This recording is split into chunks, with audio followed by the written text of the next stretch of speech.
1991 সাল বাংলাদেশ মাত্রই সামরিক শাসনের ছায়া থেকে বেরিয়ে এসেছে। রাস্তায় আশা আর ক্ষমতার করিডোরে ভয়। কিন্তু প্রশ্নটা হলো, একজন গৃহবধূ কিভাবে হয়ে উঠলেন একজন রাষ্ট্রনায়ক? একজন শহীদের স্ত্রী কিভাবে পরিণত হলেন রাজনীতির সবচেয়ে ভয়ঙ্কর দাবার খেলোয়াড়ে?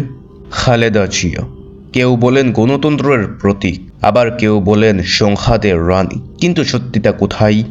এক মিনিট, আপনি কি সত্যিই ভাবেন রাজনীতিতে কেউ ভালো মানুষ নয়, নাকি সবাই ভালো খেলোয়াড়? আজকের এই ভিডিওতে কেবল একজন নারীর গল্প নয়, এটা বাংলাদেশের গণতন্ত্রের সবচেয়ে দীর্ঘ, সবচেয়ে সংঘাতময় এবং সবচেয়ে আবেগঘন একটি অধ্যায়ের পোস্টমর্টেম।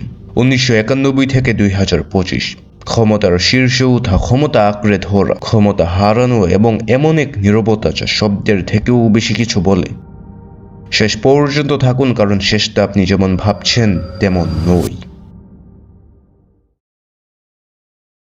1991 গণতন্ত্র ফিরে এলো, আর ইতিহাসে প্রথমবার বাংলাদেশ পেল একজন নারী প্রধানমন্ত্রী। Zia, Bangladesh's first female prime minister, had Khaleda Zia তখন রাজনীতিতে নতুন নন, কিন্তু ক্ষমতার শীর্ষে তিনি একেবারেই অপ্রত্যাশিত। তিনি ছিলেন জিয়াউর রহমানের স্ত্রী। এটাই ছিল তার সবচেয়ে বড় পরিচয়, কিন্তু একই সঙ্গে এটাই ছিল তার সবচেয়ে বড় বোঝা। কারণ বাংলাদেশের রাজনীতিতে নাম ধার করে ঢোকা যায়, কিন্তু টিকে থাকতে হলে নিজের দাঁত দেখাতে হয়। প্রথম মেয়েদেরই তিনি দেখালেন তিনি কেবল নাম নন, সিদ্ধান্ত। সংসদীয় গণতন্ত্র ফিরিয়ে আনা, রাষ্ট্রপতির ক্ষমতা কমানো, এই সিদ্ধান্তগুলো তাকে দিল আন্তর্জাতিক স্বীকৃতি, কিন্তু ক্ষমতার সঙ্গে আসে শত্রু। রাজনীতিতে সবচেয়ে বিপজ্জনক জিনিস কি জানেন? না, শত্রু নয়, সময়ই গড়াতে লাগলো, অভিযোগ বাড়লো, বিরোধিতা তীব্র হলো, আর এখানে এই গল্প মোড় নেই। 1996 চাপ আন্দোলন বর্জন, ক্ষমতা ছাড়তে বাধ্য হলেন খালেদা জিয়া। অনেকে ভাবল গেম ওভার, কিন্তু রাজনীতিতে কেউ এত সহজে হার মানে না।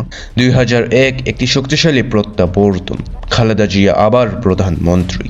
এই সময়টাই ছিল তার রাজনৈতিক জীবনের সবচেয়ে ভারী অধ্যায়, কারণ এখানে তিনি শুধু শাসন করেননি, তিনি প্রতিদিন আগুনের উপর দাঁড়িয়ে সিদ্ধান্ত নিয়েছেন।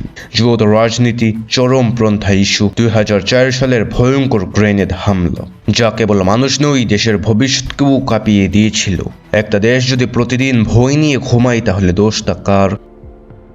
কেউ বলেন তিনি দৃঢ়, কেউ বলেন তিনি অনমনীয়, কিন্তু সত্যিটা হলো এই সময় থেকেই রাজনীতি হয়ে যায় শূন্য সমষ্টির খেলা। একজন জিতবে, আরেকজন হারবে, কিন্তু সামনে অপেক্ষা করেছিল আরো বড় ঝড়। 2007 জরুরি অবস্থা, রাজনীতি থেমে যায়, নেতারা বন্দী হন, খালেদা জিয়া গ্রেফতার, মামলা, কারাবাস। এটা শুধু একজন নেত্রীর পতন ছিল না, এটা ছিল টেলিভিশনের পর্দা থেকে একটি পরিচিত মুখের ধীরে ধীরে হারিয়ে যাওয়া। রাজনীতিতে কখনো কখনো মৃত্যু আসে না, আসে নীরবতার আকারে। 2018 একটি ঐতিহাসিক রায়, কারাদণ্ড। রাজনীতিতে সবচেয়ে ভয়ঙ্কর শব্দটা কি? অপ্রাসঙ্গিক। তিনি কি হয়ে গেলেন অপ্রাসঙ্গিক? না, কারণ কিছু মানুষ ক্ষমতায় না থেকেও ক্ষমতা তৈরি করে। কিন্তু শরীর দুর্বল হচ্ছিল, সময় ফুরিয়ে আসছিল, আর তখনই শুরু হয় শেষ অধ্যায়।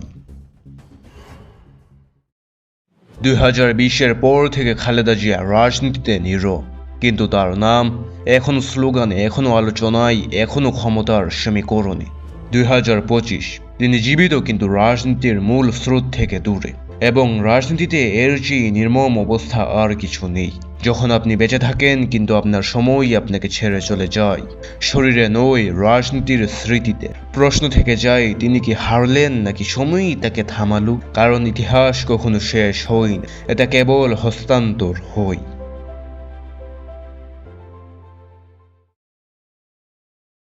খালেদা জিয়া, তিনি নিখুঁত ছিলেন না, কিন্তু তিনি ছিলেন অপরিহার্য। তার রাজনৈতিক যুগ আমাদের শেখায় একটাই কথা, ক্ষমতা আসবে যাবে, কিন্তু প্রভাব থেকে যাবে। ইতিহাস খালেদা জিয়াকে কিভাবে মনে রাখবে, এটা এখনো লেখা হয়নি, কারণ ইতিহাস সবসময় শেষ কথা বলে না, সে অপেক্ষা করে। এই ভিডিওটি কোনো দলকে সমর্থন বা আক্রমণ করার জন্য নয়। আমি রাজনীতি বিক্রি করছি না, আমি ইতিহাস তুলে ধরছি। আপনি যদি এখানে দল দেখেন, তাহলে আপনি হয়তো গল্পটা নয়, নিজের আবেগটা শুনছেন।